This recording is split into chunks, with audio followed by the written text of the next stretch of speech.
Welcome back to another episode of Freedom Blueprint Podcast. I'm your host, Justin Deese, and today we are hanging out with Joe Cunningham. Joe, what's going on, man? Not much. I really appreciate you having me. We're kind of getting through the worst part of the winter and getting ready for spring. Everything's, even though it's still pretty cold outside, we're looking forward to that happening. So we've got all kinds of things going on here. Yeah, and you're in Houston, so Yes. Did you guys get some of that storm that just happened last week? Oh, yeah. My offices are in Houston, but I actually live just outside of Shreveport, Louisiana. So we got about 3 inches of ice and snow up there, and then we just got freezing here. So for here, Houston's a place where it gets to be 60 degrees and people are bringing their plants in off the porch. So, they don't take to cold weather very well. And these houses aren't set up for freezing weather. Everything, all the plumbing's in the attic. They have pipes on uninsulated outside walls. The water heater's in the attic. So, it can be like a plumber's dream here every time it gets cold. I'm in the panhandle of Florida, and it's similar. Matter of fact, we were just out of town last week, and when I came home, I had a couple busted pipes. So everything here in Florida, we're not built for all that cold weather. So listen, Joe, thank you for being on here today. And one of the things I want to kind of dive into is we're going to talk a little bit about Joe's journey in the industry and a little bit about some different businesses that he owns. But I want to make this point before we kind of get this whole thing kicked off. Joe, you've been in the industry for more than 40 years now, and you've seen this trade evolve in crazy ways that most people, haven't seen it, right? Yeah.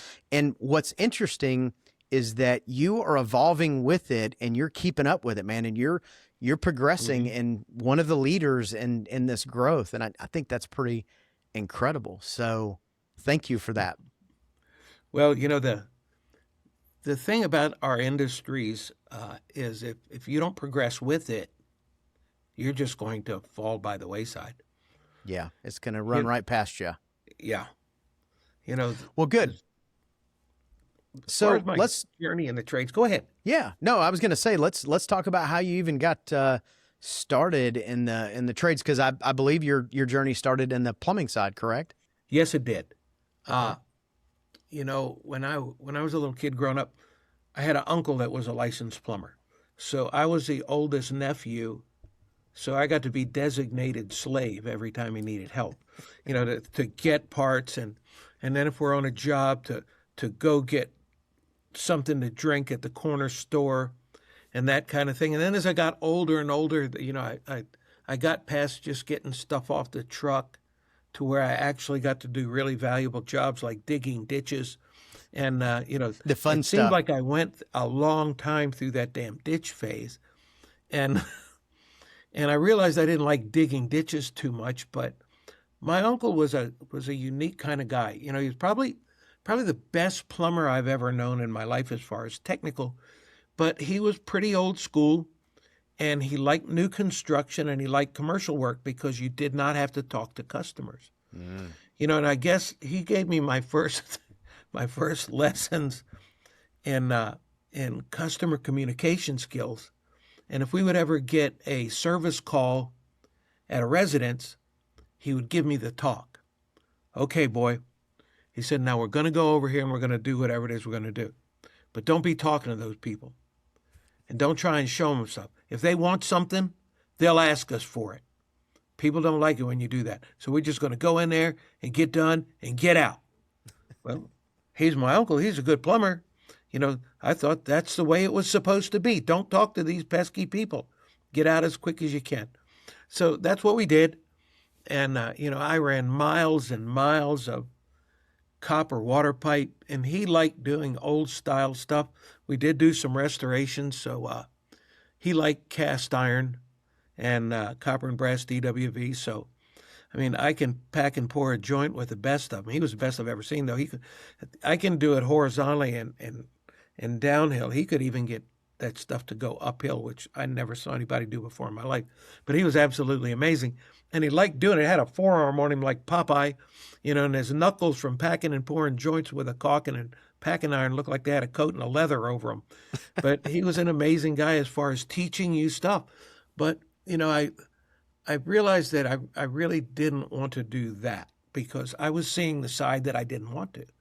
I was seeing the start at 6 in the morning and work all day in all kinds of weather and go down in manholes and do all that stuff that I didn't really want to do. And since he was already an adult, that's where I figured I'd probably end up if I kept doing that. So I learned some other trades. I did some carpentry. I did some roofing. I did some sheetrock, and I actually became a sales guy for a home improvement company, and I learned how to sell, learned how to measure roofs. And then just things kept happening that put me here and there.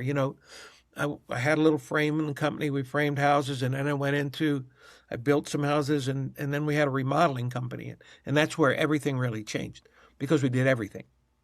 We did roofing, siding, kitchens, bathrooms, additions. And back then there was no internet, and you advertised in the yellow pages, but that only opened up once or twice a year. Yeah. So if you didn't get in, you weren't there. And then the advertising that I learned how to do was knocking on doors, canvassing, and direct mail and telemarketing. And that's how we built those businesses. So as time went on, I learned about air conditioning. I had a buddy of mine, he was framing houses for me. His brother was in the air conditioning business. And he let me watch him, and I was interested enough in it. Technically, I helped him. And then I had a lady actually ask me if I knew anybody sold air conditioning. So I did. And was it you? Well, I figured I could sell it because now I knew a guy that could put it in. That was right. The main part. Before that, so I called my buddy up, and he came over and gave me a price, and I charged her $1,000 profit. I thought, wow, this is a hell of a business. So I collected, and back in those days, that would have been the early 80s, people were going in and out of the home improvement business pretty fast. And there were a lot of subcontractors here. We had just gone through a pretty good recession.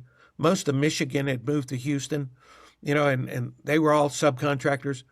So when a subcontractor got done with a job, he would go down to the corner store because there weren't any cell phones, and he'd call you up and he'd say, Joe, I'm done. I'm coming to get my money. Meet me at the job. Usually you just wanted to come to the office. And I learned real quick, you didn't just let them meet you at the office without looking. Because if you had somebody put in an air conditioning system for you and you paid him at your office, if it didn't start, you may never see him again during his lifetime. Mm-hmm. So I always met him on the job. So I was paying him in the driveway. I said, hey, Tommy, can you put air conditioning in any of these houses in the neighborhoods? I didn't know. So he said, yeah. I said, well, how much would you charge me?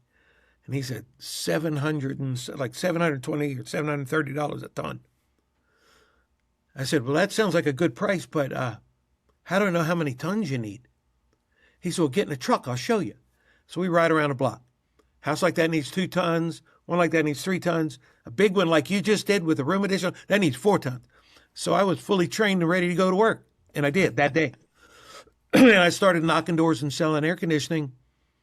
And, we worked, home improvement contractors, unless you're a really big company, you work in middle and lower middle income neighborhoods.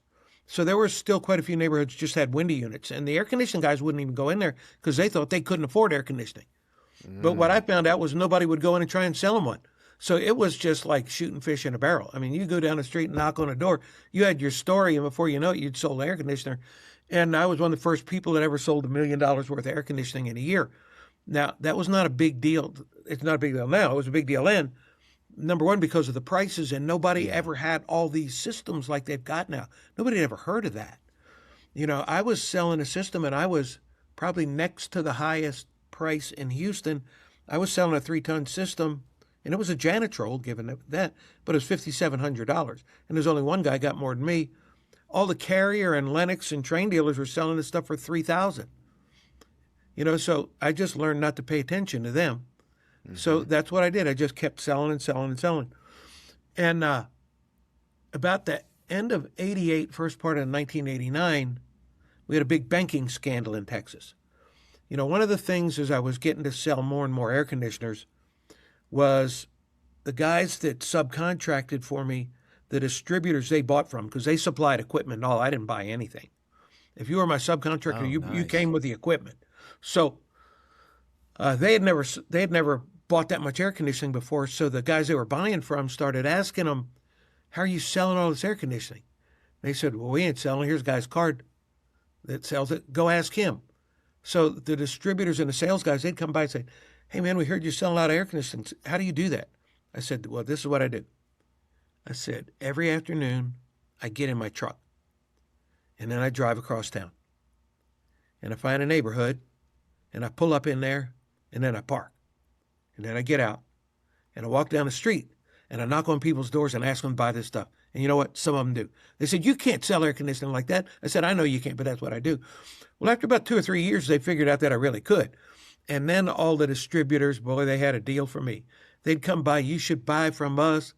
You know, you don't have to pay for us till you sell it. All you got to do is pay interest on it.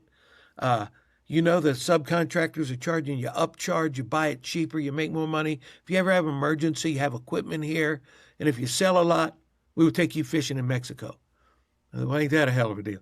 The way I looked at it was I didn't have to buy anything. I didn't pay any interest on anything. And I wanted my installers to make some money because if they didn't, they'd quit. I needed them. Right.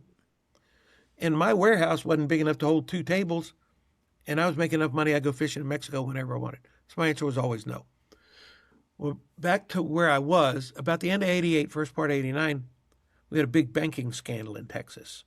And one of the things that I didn't pay attention to in the air conditioning business was the financing offered by most major manufacturers. Now, since I came out of the home improvement business, I understood financing really well because we financed over 90% of what we sold. But since I came from the home improvement business, I was financing air conditioning like a home improvement on an FHA Title I home improvement loan. And I had a dealership at 6 Savings and Loans, and that's how I got them financed. And when you had a dealership at a savings and loan, you were actually an extension of the bank. I could come to your house and write the loan right there. That's where it happened. You didn't have to go anywhere. And you had pretty good approval authority if you got to be good friends with the guy that ran the bank. But all of a sudden, all this scandal happened, and they closed every savings and loans down, so I was virtually out of business. And about a week after that happened, the guys from Carrier came by, and they said, "Hey, Joe, we know you're not going to buy equipment from us, but we got a problem, and we'd like you to help us." I said, "What's that?" They said, "Well, we got these 2 contractors, and they owe us a whole lot of money, and we're really afraid they're going to go broke before they get us paid off.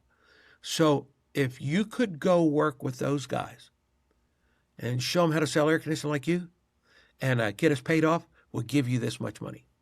Well, they didn't know I didn't have anything to do. And they said they'd give me what seemed to be a hell of a lot of money to me. So I agreed to do it, and I did. We got Carrier paid off in 6 months. Well, Carrier came back and they said, "Well, could you put a seminar together and show other people how to do it?" I said, "Yeah." So we put a seminar together. Seminar grew from 4 to 6 to 8 hours. All the distributors in the state of Texas came to see what I was doing in Houston, and they all asked me to go to work for them, which I did. And when I worked for them, I wrote a program called Texas Tough, just for all the Carrier distributors in the state of Texas. Carrier National saw what I was doing in Texas. They asked me to build a program for them and work with them on a program called Value-Added Selling, Value-Added Service. So we did that, and that rolled out nationally. During that time, I was also working with some other people and doing different things. And I met a guy that ran a company called Retrotech, the blower door company. Mm-hmm. Yeah.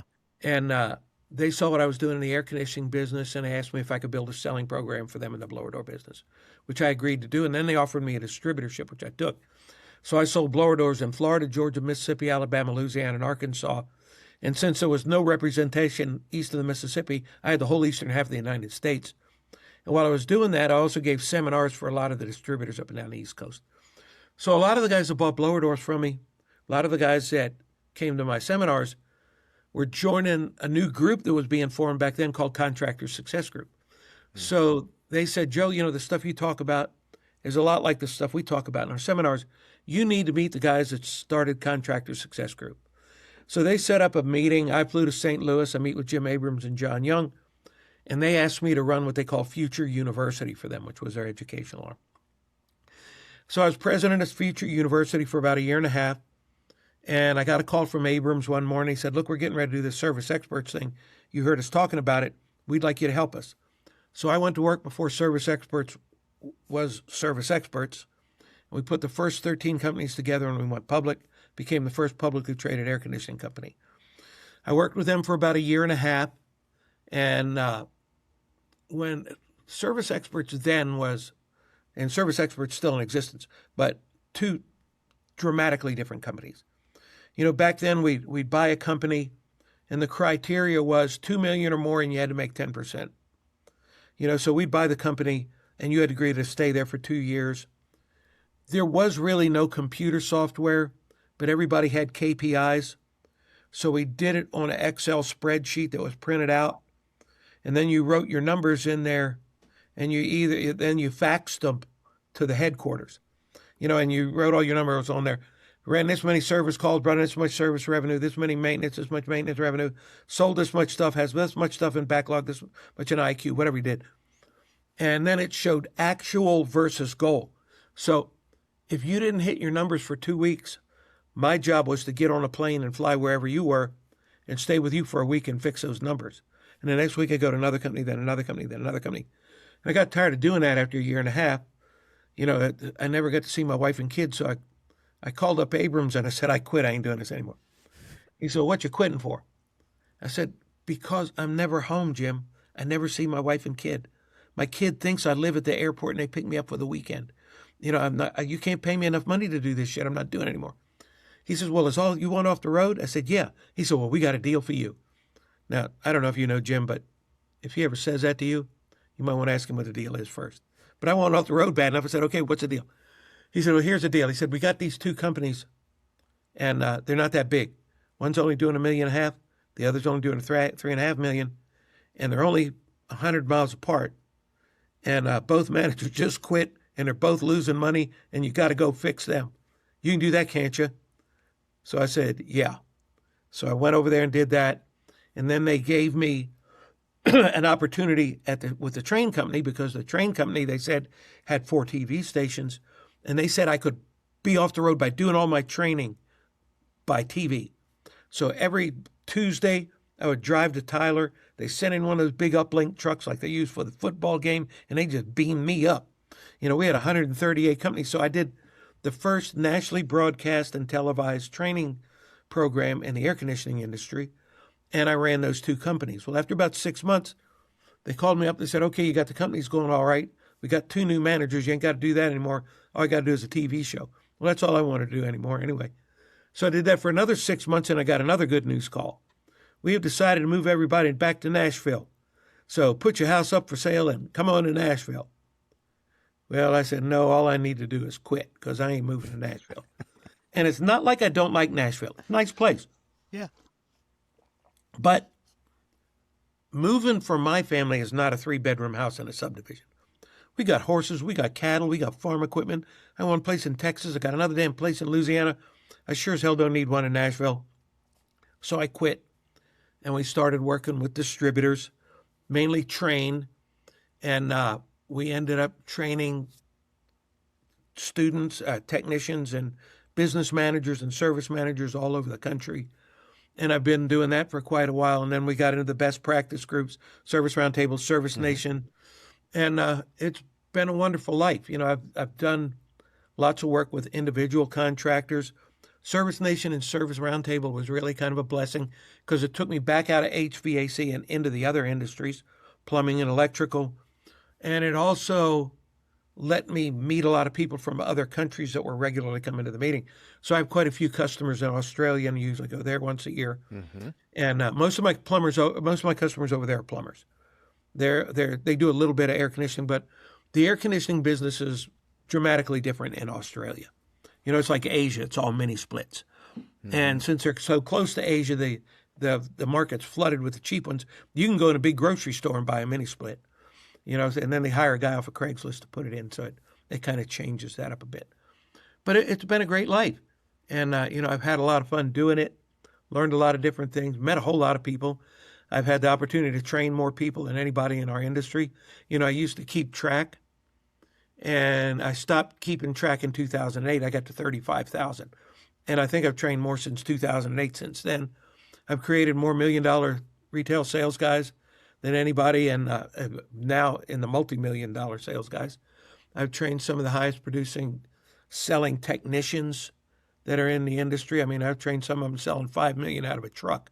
And that's selling $5 million as a selling tech with somebody to do all the work for you. These guys are doing it, and they're pretty damn amazing. Yeah. So it's something I wanted to point out and make sure that the listeners heard, because in the era that we're in right now, technology sometimes, as much as it's supposed to enhance us and our businesses, sometimes it ends up being a roadblock and a not a good thing. But you said, right, like you go to the payphone down the road and you call, but then you also said we didn't have a software. We were using basically a blank piece of paper, or maybe you had, I don't know, something, and you wrote down your Excel KPIs. spreadsheet, that's all it was. And you faxed it. Yeah. So many people get hung up on what software, and software is great, but it is made to enhance your business. And I think that's cool. Because there's a lot of that. Sometimes people forget that there were successful businesses and there was successful contractors, and people were selling in an incredible way before all this technology. Sometimes, I mean, all the big corporations in the world started out on paper, right? And fax machines, and now you can't even find a fax machine. No, there's some doctors have them for some reason. They want you to fax stuff to them, and I think we got a printer that faxes or something. Colleen does it. I don't know. But I haven't seen many people with a fax machine. But I can remember when people wouldn't get fax machines because they said they didn't trust them. Right. That was too much technology for them. So the business has really, really changed. When I got in and worked with Carrier, it was 1989. So we had tech classes coming in, and some of those guys had been in business for 25 years. That means they started as a tech in 1964. And their idea of customer service, they only had 2 rules. And it was, Justin, if you ever go into a customer's house and they got white carpet, you got to be real careful about where you're spitting your dip. And the next thing is, always try to never strike another person's child. And other than that, everything was good. So it's changed a lot to what we do now. What we do now is so enhanced. But everything we do is built on the basics. Right. There's basics about everything. And you got all these gurus coming up, and they say they invented this new thing. All they did was take the basics and do a twist on it. Right. There's not a whole lot that's proprietary in our industry. Yeah. Jim Rohn always said, beware the man that tells you he's got new basics. Because there is none. Everything is built on what started and human desire and all the things that they do that people think change. They really don't. There's just adaptations of them. And that's what makes it so interesting, and watching all these things that have changed so much. All the new stuff that's come, it's been amazing. So one of the other things that you mentioned before that I think is pretty awesome is thinking about you in a truck going door to door, right? And most contractors nowadays, they wouldn't even consider going door to door. Like that wouldn't even be yellow paint. Like none of those would even be a thing. And you went from a pretty short period of time doing door to door sales of air conditioning to being part of one of the largest roll ups at the time that went public. Like that's a really cool story. Yeah, and even when we went public, there were some of those guys that were still going door to door. And I've taught a lot of people how to canvas that really did well. I don't know if you know Roger Davidston, but he helps a lot of people. And I met Roger Davidston when he had an air conditioning company with bullet holes in the door in Bessemer, Alabama. And he only had one tech left, and he wanted to buy a blower door if it'd make him money. He said, well, I sure hope it does, because if it doesn't, I'm going to have to fire my only tech, and I'm going to have to work on air conditioners, and I don't know how. And the first thing we did that afternoon, he didn't have any leads to even go set one up. So I said, "You got any leads?" He said, "No." I said, "We're going to go get some." He said, "What you mean?" I said, "Well, this is what you got to say. I'm going to go down this side of the street. You go down the other side of the street. Somebody will let us come in and sell them something." And we did. We sold a complete duct ceiling that afternoon. And within 3 days, he made enough money to buy the blower door. We were ready to roll. And he started canvassing and opened up a telephone room. And, that all those things happen. And there's still people out there knocking doors. Yeah, there's just not very many of them. No, but that makes it easier. Mm-hmm, right. It's just like when the economy gets bad and everybody pulls their marketing down, and now there's less to choose from. And if you're there with the biggest ad, they got to choose you because there's nobody else. Yep. So let's talk about TAC. So obviously that's you've had that going for quite some time. Tell us a little bit about what TAC is and what even made you want to start, which I think the story you just told us is why you wanted to start it. But the trade side of it, when I first got in there, even regular trade schools, there weren't a lot of those. And if there were, it was like a 2-year program, unless you were in the union, and then you had this long apprenticeship. And, I noticed that a lot of the techs were old, and there weren't too many of them that were young. I got to wondering, what are you going to do when these old guys get real old? And they had to have some new ones. And everybody talked about, we can't hire the young ones because they don't know what to do. Well, there was a couple reasons for that. The guys really didn't know what to do because the way they trained them was if they got one that just happened to wander in, because not many of them really tried to recruit, they just kind of tried to keep the old guys alive. So they'd hire one, and this is how they trained them.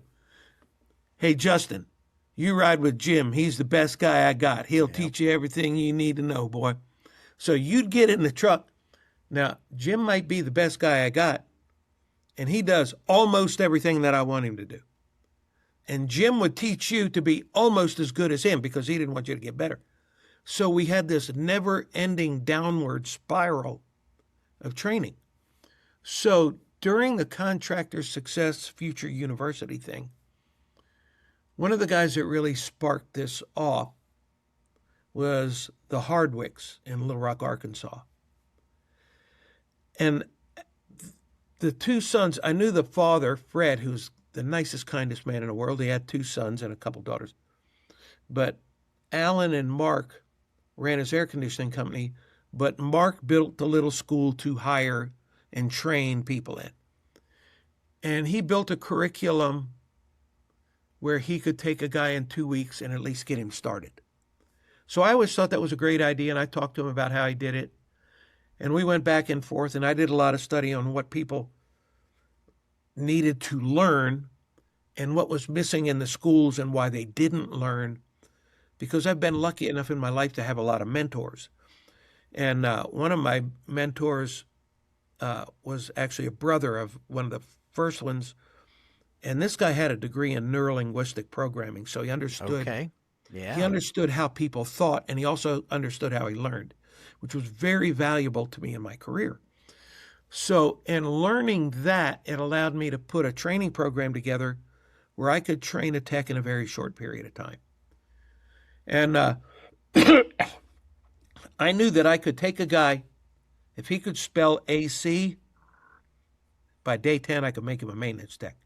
Now, right now, our entry-level test is a little harder. They have to be able to spell AC and know what number to dial for 911. If they got that, they're in.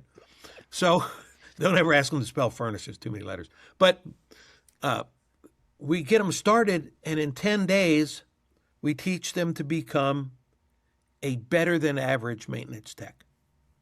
And the way we do it is we have our curriculum set up so it's about 30 to 45 minutes in class. We take that topic, and then it's let's go do it. And then they come back if they learn how to do that, another 30 to 40 minutes in class, and then let's go do it. Now, we also bring them along step by step. We actually have 3 labs. One has dead equipment. I don't want them touching anything that's got electricity in it. And they learn to take things apart and put them back together, take things apart and put them back together, take things apart, lay them out in sequence of order and put them back together. And then you take yours apart, he takes his apart, but you got to put his back together and he's got to put yours back together. So now they know where all the parts are. Then we progress from that lab to our electrical lab, which is in the classroom. And I've got a wall that's about 30 feet long. It's got all electronics boards on it. Every section is, I think, 30 inches, and there's 5 lights above it that simulate an air conditioning system. I knock all the power down to 24 volts so they don't kill herself. And they learn how to build circuits. First, they learn how to build a simple circuit, just make the light turn on. Then they learn how to wire in series. They learn how to wire in parallel. And we made the panel boards out of plywood because we start screwing components on there. Screw the contactors on, make it come on. Put a thermostat on there, make the contactors turn on by themselves. Put sequencers on, put everything on that board so you can make it all work. Well, after a couple of days of these guys putting it on, taking it off, putting it on, taking it off, and not being able to figure it out, and then having somebody tell them what to do but not do it. Don't let them watch you. They actually have to do it. Then they start learning. Then after they learn that, then they go into the lab that's got live equipment. And they learn to work on equipment because we use a checklist. I have a checklist that's got virtually every component on a heating and cooling system. They have to learn to locate, diagnose, and troubleshoot each component. Now, if I take a guy that understands sequence of operation, and he knows where all the components are, and he can check every one of those single components and knows whether it's working or not, he will generally be able to find a problem quicker than a guy that's been in the field for 3 or 4 years and wings it every time. And that's why he'll have less callbacks and you'll have less problems. But that's why. And then before they leave, we help them get their EPA 608. We're starting to get them the A2L certification, and they learn how to braze copper. So with that skill set, we give him a set of tools. He's got a basic set of tools that he can go back to the job with. There's no learning curve. Like you're going to give him a new set of gauges, and he said, I never use this kind. That goes away. He's got gauges. He's got meters. Let him use that till he gets used to it. You want to give him digital gauges? Good for you. Let him get comfortable with all of this stuff. If he can get good with these, he can get good with anything. And then we give him what we call the truck book. The truck book is a binder because every day as the guys come in, they add another day's training into their book. Colleen fixes them a great big, it's about a 3 or 4 inch binder, and every day is a new session. And what really makes it work is at the end of every day, we give every student what we call a personal learning experience form. And he has to fill it out. This is what we went over today, and this is what I learned. This is what I think will help me most in my career. This is how I plan to put it in place. This is what I think we need more review on, and these are the things that I didn't understand real well. So my instructor at the end of the day goes through all those forms. See, I can ask everybody, Justin, did you get everything that we went over? Well, there's 10 other guys in there looking at you. You don't want to sound like a dummy, so you just say yes. So yeah, got it all. Yep. That's right. But if they write it down and nobody can see it, then the instructor comes in and he'll say something like, guys, sometimes when I'm going over 24-volt wiring, I like it so much and I know it so well, sometimes I get in a hurry. And I'm afraid I might have gone too fast for some, and I want to make sure everybody gets it. Right. So let's do that first. So every morning starts off with a review of what they didn't get yesterday, and then we can go forward. And that's why they learn so much. And then they get the truck book at the end. The truck book is a troubleshooting guide. And it has a section in there that says, before troubleshooting any problem, or before working on any equipment, check this, check that, check this, power here, power there. They check all that. So now they know reasonably well what's wrong. Then it's the next step. Condenser runs, furnace doesn't. Common problems, how to troubleshoot them. Furnace runs, condenser doesn't. Common problems, how to troubleshoot them. And it goes all the way through. Heat pump won't heat pump won't cool. And then we've got 24-volt problems and refrigerant problems. Common problems, how to troubleshoot them. So now this guy, if he takes his book, he's not doing this. He goes out there and runs into a problem and says, calls you up, you're the service manager. Hey, Justin, I'm trying to do this. What do I do when this happens? Well, did you try this? No. Okay, do that and call me back. Well, you'll do that 6 damn times. Right. And then finally you remember to ask him, hey, Bob, did you check the breaker? Oh, shit. By now we put $300 worth of parts and 4 pounds of refrigerant. It still don't run. You know, so it keeps that from happening.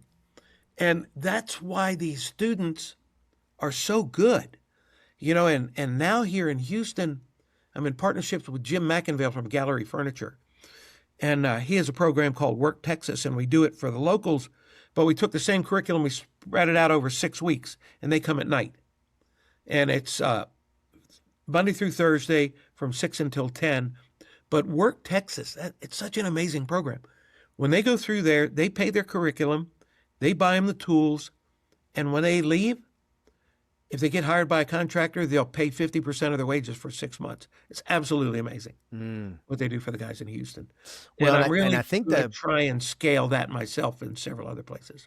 Yeah, I think the other cool thing about the program that you have is most technicians, they're not, but a large majority of technicians, they're tactile learners. So they want almost like muscle memory. You know, they pull up to a house, it just needs to be automatic on what they go to first, because you're right. I mean, there's so many times where they'll start at, you know, step 4, 5, 6, and really had they started at step 1, it would have been a simple problem, and they could have moved on, which that is great. And here's the other thing too, because I do want to dive into the home service checklist, because you mentioned checklist before, and I definitely want to jump into that. And I'll say this for anybody listening, I will have all the contact and all the information in order to get more information about TACT and how to get your technicians enrolled, because if you're not using it, you're missing out. It's costing you money by not having your technicians go through this program, because they're going to come back and they're going to know legitimately how to do the basics. And that's really, we talked about earlier, there's all these new inventions and things, but really it all just comes down to the basics of that. Yeah, they even learn how to run a service call the proper way, how to talk to the customer and do those things. And that's fantastic. For your listeners, we will send them a little scholarship certificate to cut down that tuition for them too. Oh, awesome! All right, so we'll definitely make sure and have all that stuff in the show notes. But let's shift gears a little bit, because I want to talk about the home service checklist. This is a newer adventure for you. Yeah. But I think it is just, again, when you talk about basics and things that get missed, when I think about it, I think about recipes, right? Mm-hmm. And anything we do from sales to repair is typically following a recipe. Following a system is following a recipe. And sometimes people get rammy and they forget to do a step. And you think about when you bake let's say a cake, if you replace sugar with salt, you get a completely different outcome. So let's talk a little bit about the home service checklist. Like, what was the idea behind it? And then tell us a little bit about it. Okay. Well, here's what started it. You know, I've been a checklist person for a long time. So I've always had a checklist for technicians to follow and that they could use as a guide as they go on a call. But the issue with a checklist and just giving it to them was this. You know, I could stand in front of them and say, you had an air conditioning company, you hire me, we're going to introduce a checklist to them. And I go over and say, we got a checklist so you don't miss anything. What do you think about this? Should we do all this? Do you think we should do anything else? So they all get the buy-in. Say, okay, guys, do you agree that this would help you in the field? Yeah. Okay, so will everybody do it? Let's see how this works. Okay, well, that's how we started. And the intention was they're going to do it all. But in reality, the guys did what they liked to do, and there was always some kind of reason not to do the stuff they didn't like to do. And it didn't matter. Too hot, too cold, too early, too late, the moon was in the wrong phase. I don't know. But there was always this reason, even though it could have been the most profitable task on the job. So then the contractors that I worked with say, well, that checklist is great, Joe, but the guys are leaving stuff off. I said, okay, well, here's what we're going to do.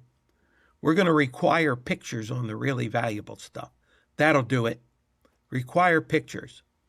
Now, the first pictures, they had to use the Polaroid cameras, because this goes back a long time. Cell phones didn't take a picture. You know, a lot of people today don't know that you can actually talk on a cell phone. They think it's like a typing machine that takes pictures. Kids don't even know how to use that. So, but we had to take pictures like that. So they just put them with the rest of the thing, and you'd have a picture of what they did. And, you know, some of the guys got very creative. they would figure out they could take a picture from a different angle, and that would suffice like 5 jobs. But they weren't all that smart, because sometimes they'd leave the Gatorade bottle there. It was always the same color and the same level, so they kind of gave themselves up. But that's what we did, and it got better. And then we tried different things, and we'd have them call in and debrief, and if they forgot stuff, then we'd make them go back. But then apps came out, and I didn't know what the hell an app was. So finally somebody explained to me what it was. I thought, if we had one of those damn apps, we could put everything we want a tech to do in there, and if there was some kind of way, like you had to do it all, or you couldn't open the next one for the next call, that would be the coolest thing in the world. So then I did some study, and I said, if they have apps, that means somebody makes them, so maybe I can find somebody to do it. So I looked for app makers, and I found all these people said they made apps. And I had prices from $350 to about $40,000 or $50,000 for the same app. So I thought, there's way too much disparity in this for this to work. So I kept looking and looking and searching and searching. And I never found anybody that really said that they could do it, or they'd come up with this idea and it never really worked. So I had met Tommy a while back, and I was in Phoenix doing something, and he had just bought that great big ass new house of his. And he says, come on over, I'll show you the house, we'll have a beer. I said, all right. So we're sitting in the house drinking a beer. And I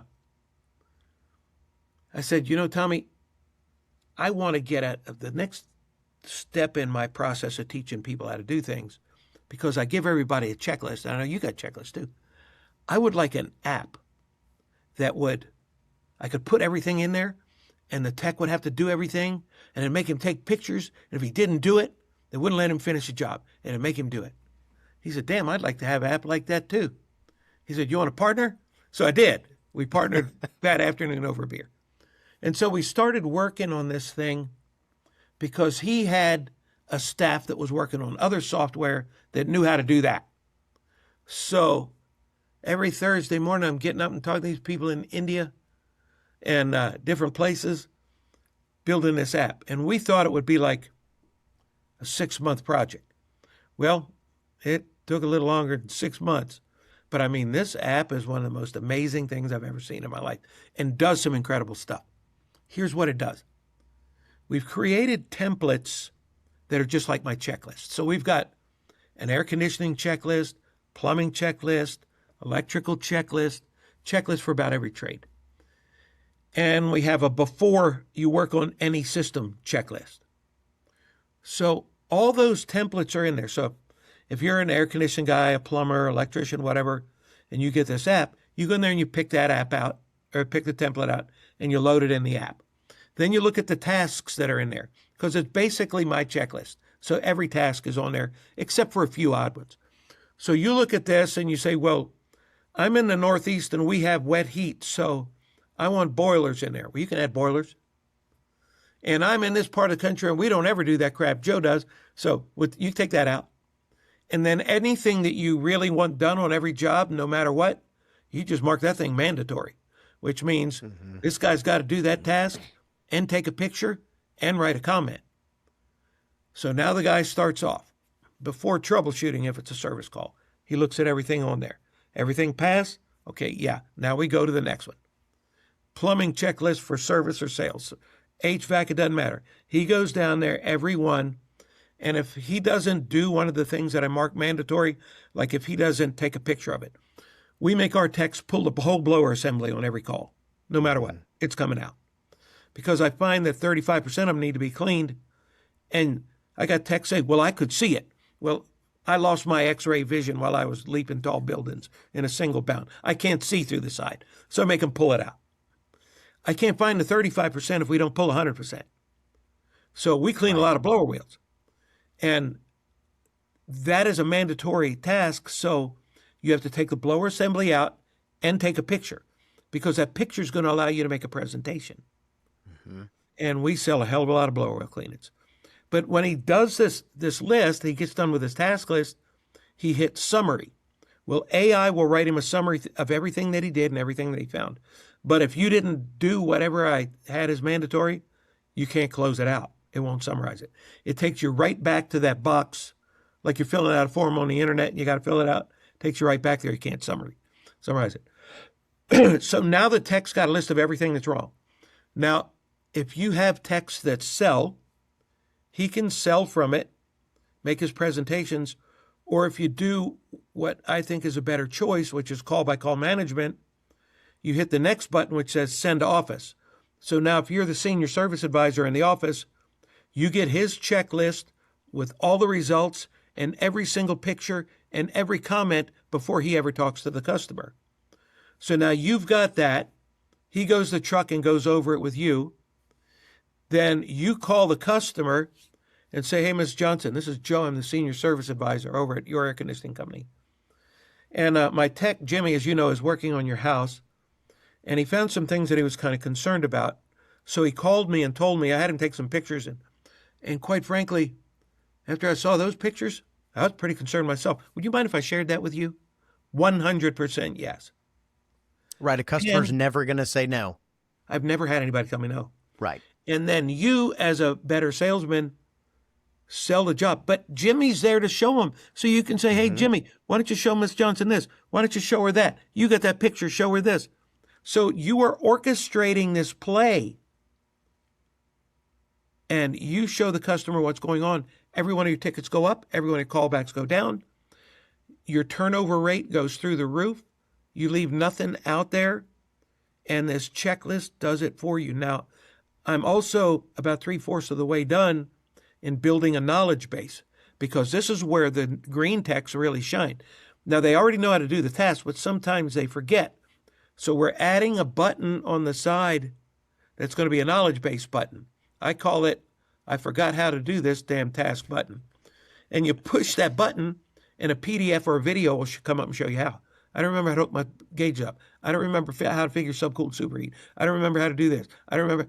It teaches you. So there's no screw up. So we can use greener and greener text. So you send these guys through 10 days of training, and it's 10 days nonstop. They don't get a weekend off. I mean, have you ever sent a tech away unsupervised with a company credit card Right, yeah, for a weekend yeah. on his own? I mean, you'd be surprised the charges you get. So we just don't do that. But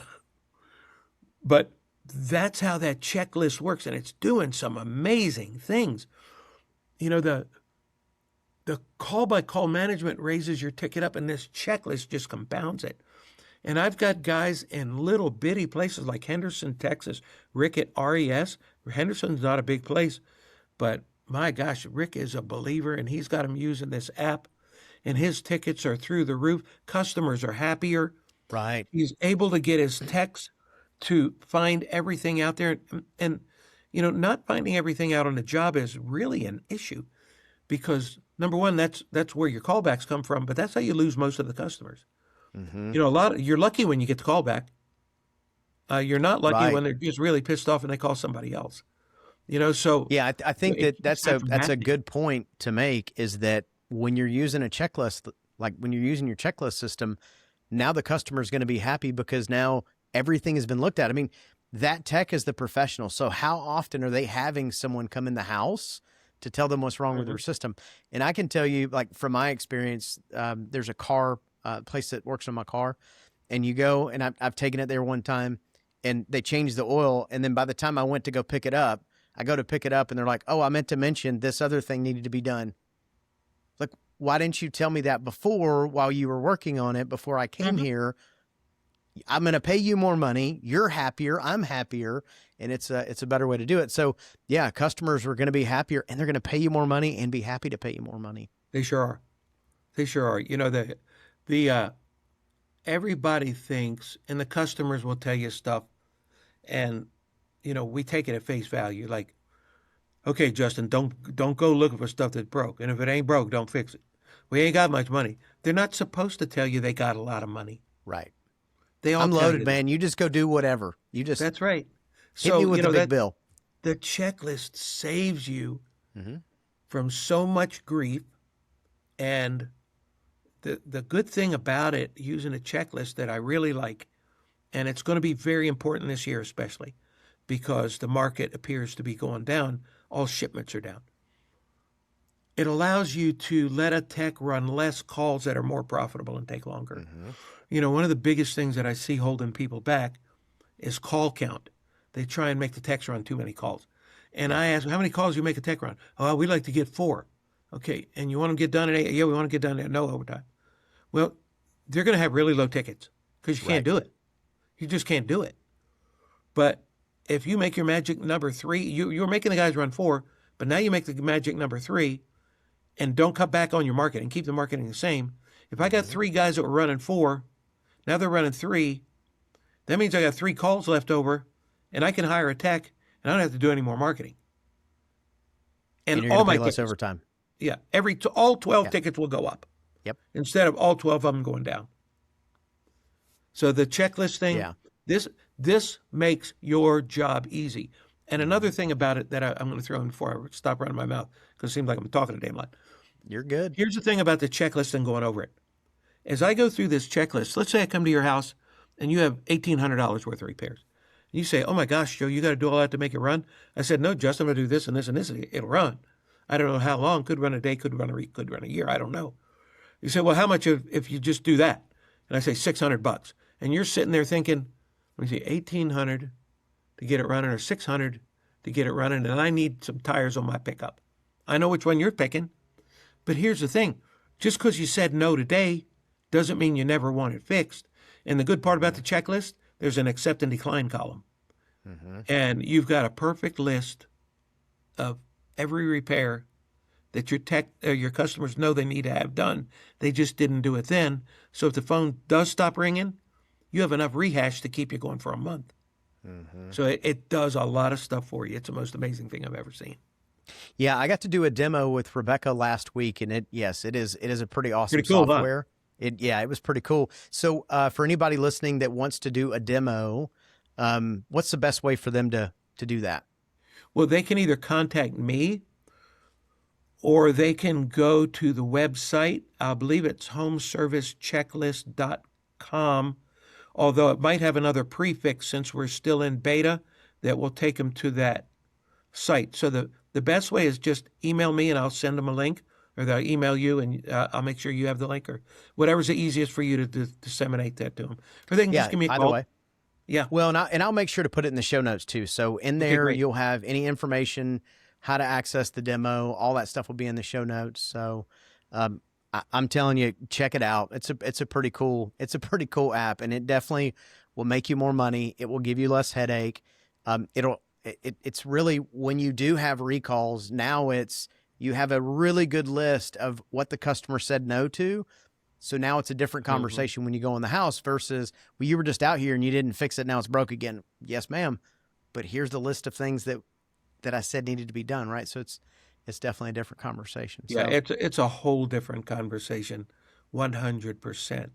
And if anybody that's listening is going to Epic next week or week after, yeah, in Vegas, I will be there and I'll have some information there too that they can pick up. Very and cool. We can do a demo there.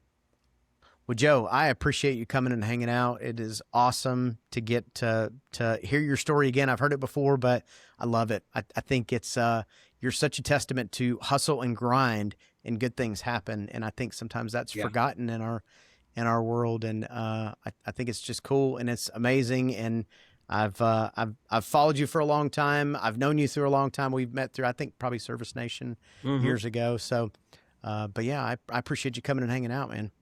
Well, thanks for inviting me. I enjoyed it. Yeah. We'll talk to you soon. Okay. Hope to see everybody around soon. Thanks.